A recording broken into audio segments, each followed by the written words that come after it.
The following is an AZPM original production. From the radio studios of AZPM, welcome to the latest edition of The Press Room. I'm Steve Goldstein. Coming up, the Tucson City Council and Pima County Board of Supervisors held a rare joint meeting. What, if anything, was accomplished? A panel of journalists joins me to discuss those and other stories next on The Press Room.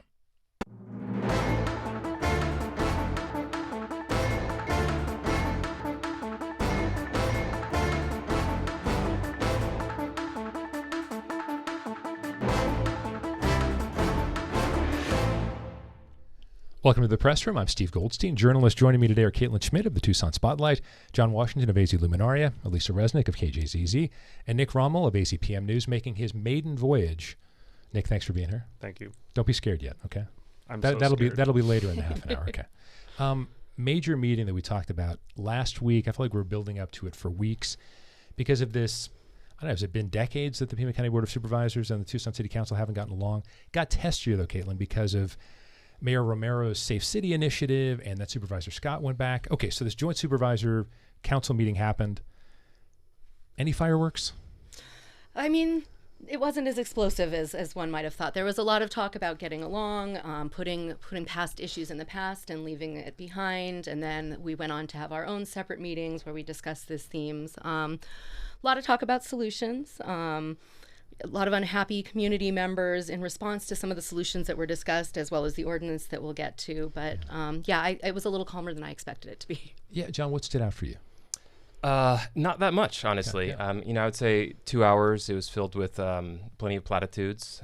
There was an overture that sort of started the meeting, both from the Supervisor Rex Scott and then Mayor Romero.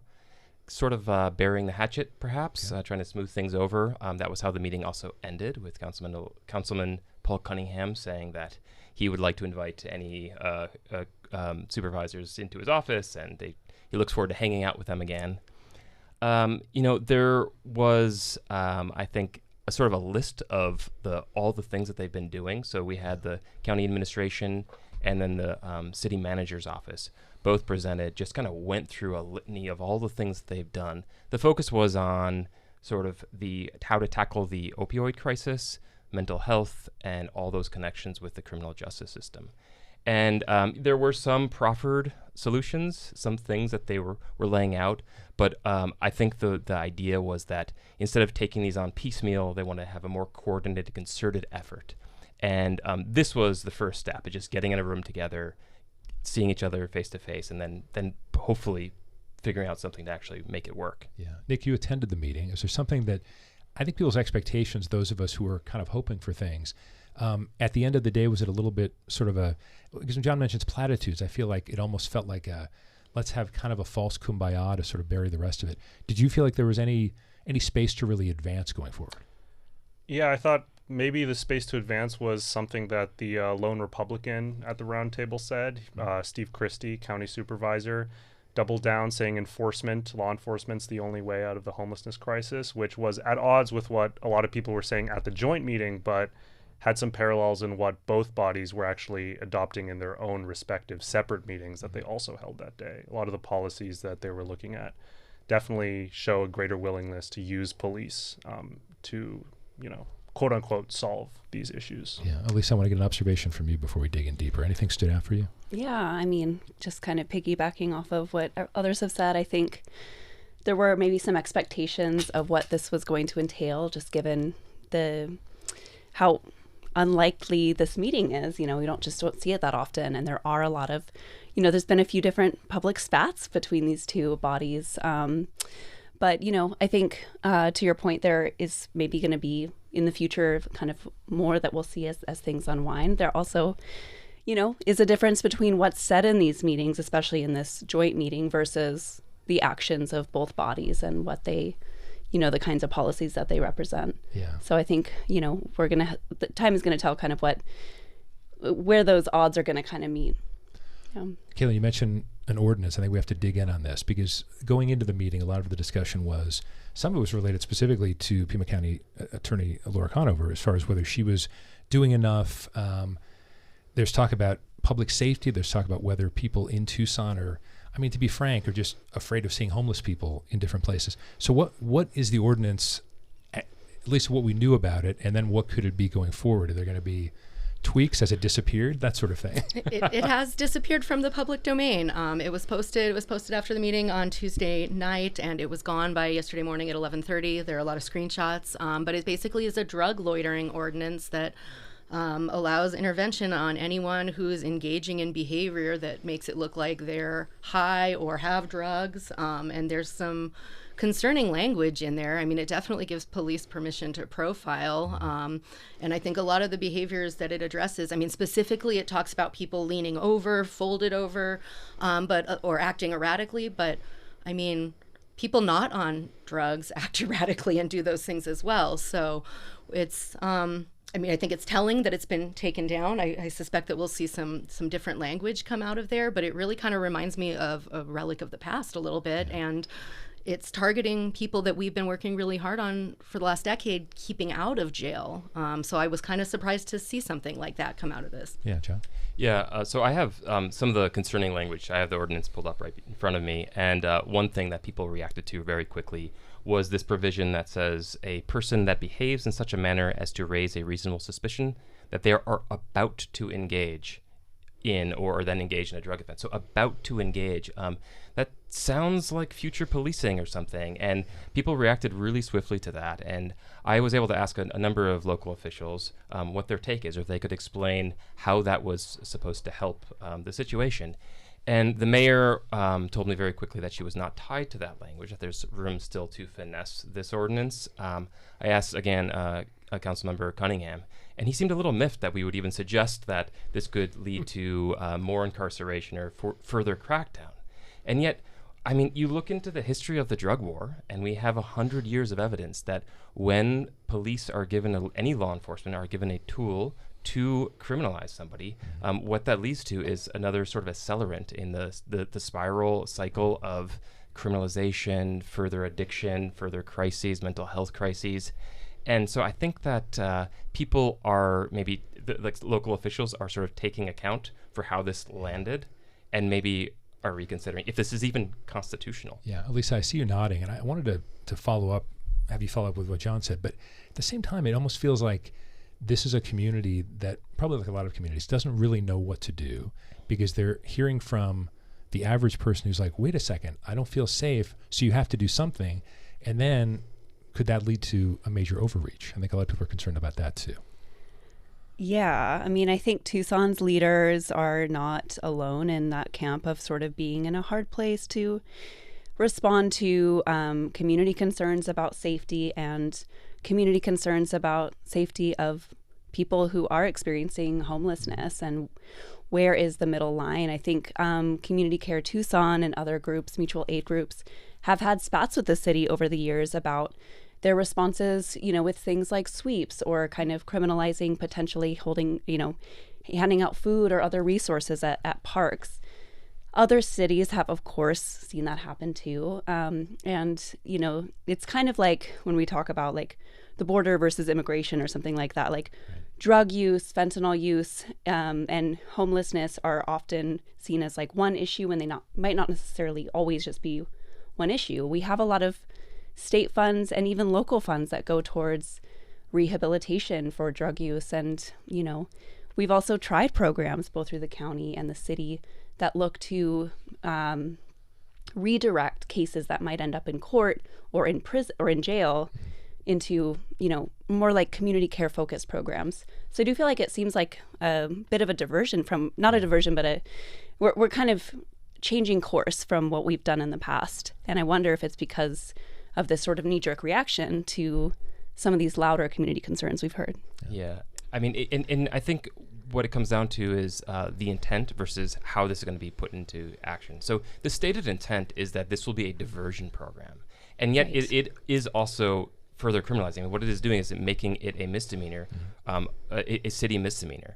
And so the idea is that they'll be able to catch people and send them to these rehab or recovery places. But if you then just follow the money and you look at how much we spend on these recovery and rehab locations versus how much we spend on law enforcement and jailing or otherwise incarcerating our community members, you'll see that there just aren't enough tools on the side of recovery, of treatment. There was an announcement also this week about the opening, I think, about $2 million for another recovery place close to downtown Tucson. Opioid settlement funds, that's going to be a lot of money that's coming, but there's a lot of catching up to do on that side still. Yeah. Nick, why don't you jump in on this? I would just add that I think contrary to what one might expect in a lot of cities, there actually doesn't seem to be a big electoral backlash about the city's public safety policies. I think you'd expect with how heavily city leadership is pursuing this that they're, scared for their offices, but Republicans did about as well in the recent council elections as they did last time. And it doesn't really seem like there's a large scale public rejection of current city leaders, rather than maybe it's more of like a constant influx of complaints than a voters rejection. No, that's interesting. Yeah. I mean, I think the hunger is not to further criminalize. I mean, there is a contingent. Tucson Crime-Free Coalition and some Republicans, absolutely. But you saw, the most loud expression of discontent is towards these crackdowns. I mean, we saw that in the anti-new jail movement or, flare up a year and a half ago, and a number of other situations as well. Before we move past this, I want some weigh in on where mental health comes into this, because that is such a difficult thing, I think, to measure, especially when people are saying, was this a mental health incident? Was it a drug-related incident? Did they cross over in some way? Caitlin, what are your thoughts on that? Yeah, I mean, I think we're getting into dangerous territory there as well. There is a lot of crossover there. A lot of people are using substances because they have untreated mental illness. Arizona is consistently ranked last in the state, if not second to last, for mental health resources and whatnot. So I think we're going to catch a lot of people in here that probably shouldn't be affected as well. But I think part of this, big public fear, is the way that it's being portrayed by the media. So some of this falls on us, not necessarily people in this room, but the way that violent events are still sensationalized without context, without explanation, without, most crimes are not stranger on stranger involving homeless people, but you wouldn't know it from some of the headlines. So somebody on a panel last night mentioned it's really important that people understand that there's a difference between fact versus feeling, and it seems like a lot of this is feeling based and not fact based. John, then Alisa? No, I'll shift to Alisa there. Yeah, Alisa, I want to get your thoughts on it, because especially as someone who's covered the border, you mentioned immigration, and so it does feel like, well, this is another, not saying it's a straw man, but just another sort of group to blame for a lot of things. There's a similarity to that. Yeah, that's an interesting comparison. I mean, I think the sensationalizing these violent events has happened in the media, and the city has sort of been forced to respond, I would say, because it's been sort of this groundswell of that kind of content, and also some of the crimes that have happened have been violent crimes that were pretty random violent crimes that did have some to do with mental health. Thinking about the hatchet attack at the downtown bus station. The streetcar station a while back.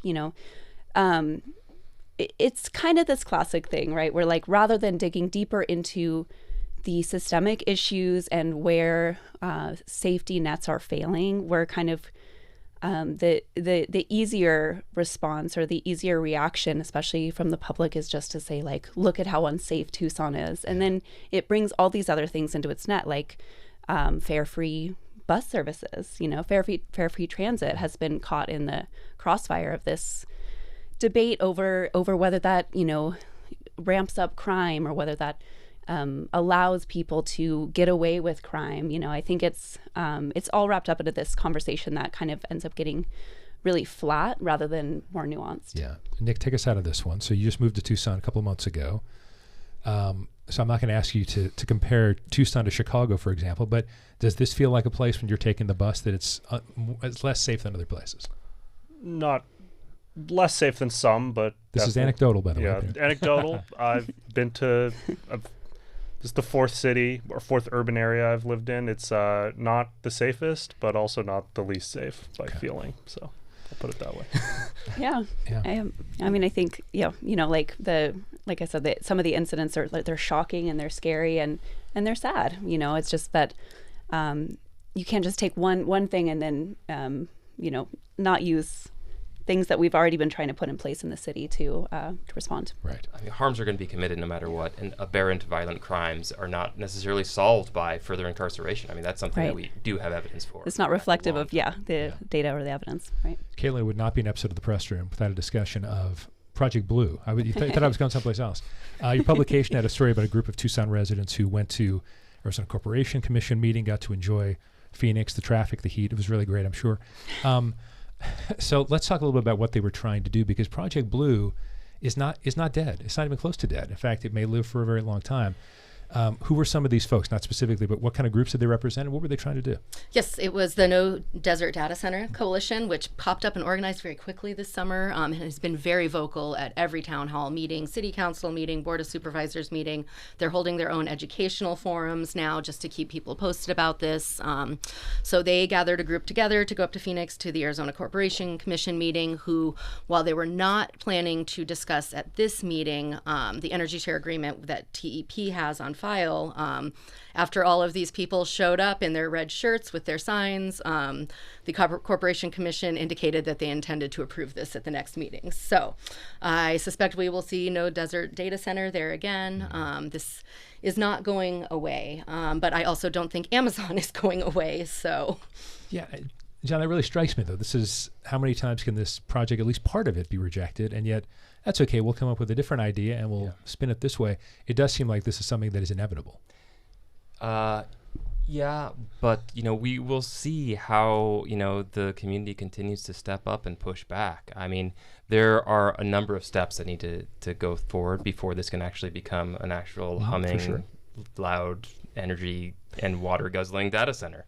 And what they were focused on in Phoenix was the energy part. So TEP is saying that they won't raise rates, and yet the incredible amount of energy that is going to be required for this raises some eyebrows about how that's possible. Maybe in phase 1 they can get through that, but a lot of people are really questioning if they're not going to need more energy generation when phase 2 and phase 3 come online, which is years down the road. And another thing to point out here is that Project Blue isn't the only possible data center coming to town. Mm-hmm. So you see the No Desert Data Coalition really trying to take a wider view right now. There is proposed data center by the same team in Marana, and there's a potential data center on the Davis Mountain Air Force Base. All that is going to require vast amounts of energy, likely vast amounts of water, and the claim is that we just don't have it. We can't afford it. Well, I was struck by the fact that Beal said the company is committed to matching 100% of the data center's energy use with renewables. This is not a corporation commission right now that is in favor of renewables. They have voted to, when Chris Mays was the chair of the commission years ago, they've decided to upend that. So renewable, though, would appeal to folks in Tucson, but maybe not to the corporation commission. I mean, there's also a distinction to be made that actually the county supervisors, a couple of them have made as well, between a promise and a contractual commitment. And so far, what we have is for 100% renewals is just a promise by Beal. There's nothing contractually written for that yet. Okay. Alisa, let's turn to the border wall and Arizona's newest member of Congress. It took her a while, but she got to do that. And your story had her spend her first weekend. Tell us why this specific area was important as far as the border wall, as far as environmental concerns. Well, this is the San Rafael Valley, and it's this binational biodiversity hotspot where jaguars pass back and forth, ocelots. It's important waterways pass back and forth. It's an important habitat space. It's also one of the large swaths in Arizona that's left without a border wall, even after the first Trump administration. Right now, there's what are called vehicle barriers that are sort of these squat metal fused together railway pieces that are Normandy style barriers or vehicle barriers. So the idea is that animals are able to pass through this kind of barrier. The data bears that out in terms of what groups like the Sky Islands have shown to their wildlife cameras have shown animals being able to pass through there. What is a hindrance per the data of those cameras is these huge border walls with the metal bollards. We've seen videos of bears like pacing up and down sections of the new border wall. Javelina finding little spaces, but if they're a little too big, they can't fit. So, before all of this started, before January, a lot of these groups, in Tucson and, borderlands at large were trying to talk to the federal government, CBP, Customs and Border Protection, to see what could be done about protecting this area, bringing that kind of data that they have. Of course, as we know at this point, this 27-mile stretch of the San Rafael Valley has been, that DHS has used its waiver authority to speed up construction there, and there will be a border wall built. In fact, there's about a mile-long stretch that's been built already. So this was called Rally for the Valley, and that's where Alisa Grijalva showed up for her first Saturday. John? Yeah, I mean, I think it's worth underscoring just how beautiful and pristine this valley is. Yeah. It is really remote, and you referenced the Sky Island Alliance report that found very few humans are seen in this valley at all. That includes migrants. So most people who get out there are birders or local hikers or Border Patrol agents. But it's not a crossing corridor for migrants, and yet they're putting up this multi-million-dollar wall, 30-foot black painted wall that is going to pause or stop wildlife migration. Right now, I mean, there is hope among the people who are pushing back against this that they will eventually take this down or potentially block it. But I think more realistically is mitigation.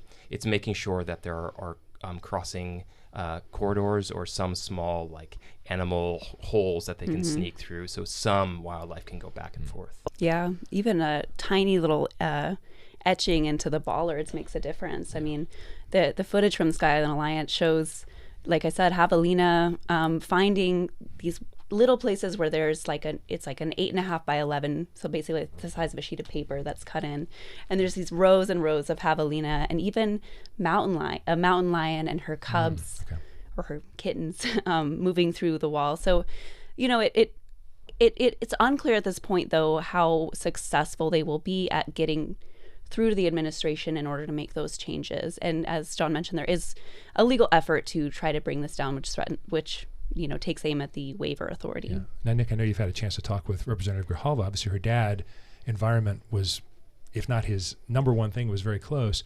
Did you get a feel for her when you've talked to her, if that's going to be a major effort for her in general to protect the environment in Arizona? Yeah, I spoke to her yesterday about her new committee assignments in the House, which include the Natural Resources Committee, responsible for most, if not all, federal lands.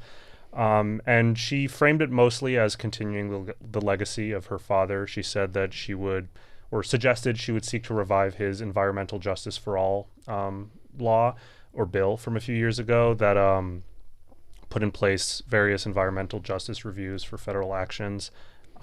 Is currently not a law, still a bill introduced quite a few years ago, but she mostly framed it in those terms and in terms of how much federal land there is in her district. Yeah, go ahead, John. Yeah, and one to tie it back to Project Blue a little bit too, one of the major concerns is water. And the border wall is a very serious threat to water. They need a lot of it to pour tons and tons of concrete to actually build the wall. But there's also two adjacent mines. There's South 32 and Hermosa Mine. And it's interesting that all of that now falls under newly appointed, or newly seated rather, Representative Grijalva. Yeah, Caitlin, let me get final thoughts on that. I mean, the fact that she doesn't want to be another Grijalva, she wants to be her own person, but the environment's got to come through in a big way for her, I would think. Oh, yeah. I mean, she's constituent-wise, she can't ignore that. But I think we'll see her pave her own way when it comes to workforce and education. She's going to bring that Tucson Unified School District experience. She has been a lifelong champion for public education. So I think it'll be exciting to see what she does as a voice for that space. All right, Alisa, let's wrap up. We've got a couple of minutes left. You reported on the complication related to more immigration cases, and yet early in this particular Trump administration, a number of immigration judges were fired, and they're not going to be replaced. Let's talk about the contradiction of that and how that's causing an even bigger backlog with immigration cases. Yeah, so my reporting this week was from a report released by the Migration Policy Institute, which found that there's a crisis, as they called it, inside immigration courts in regard to the backlog. There's a ton of backlogged cases, especially even just new asylum applications. So those are, both affirmative and defensive, what are called claims. So people that are at the border and in removal proceedings, for example, or people who are already in the U.S. and file a request for protection. There's a couple of different theories about why that's happening.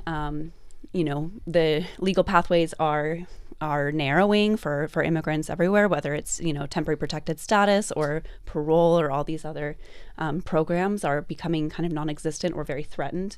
So asylum is turning into one of the only options, even though it is extremely rare that you win your asylum case anyway. At the same time, though, there's just a lot more people in court, right?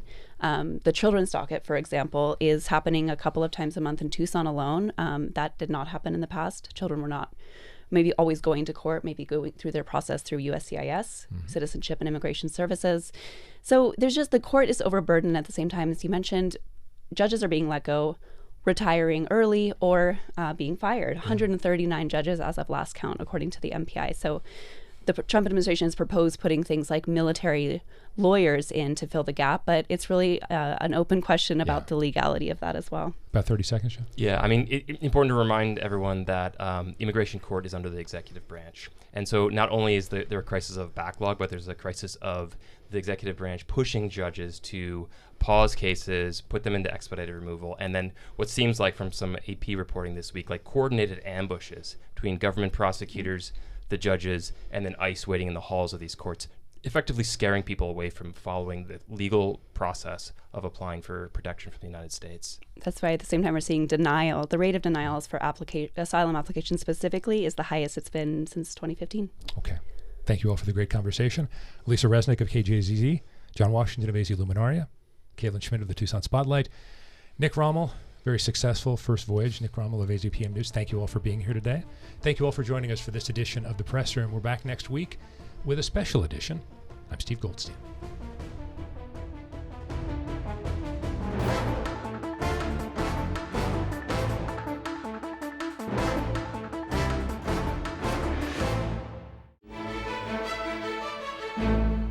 Thanks for watching The Press Room here on YouTube. If you have a question about something we talked about, please leave a comment below.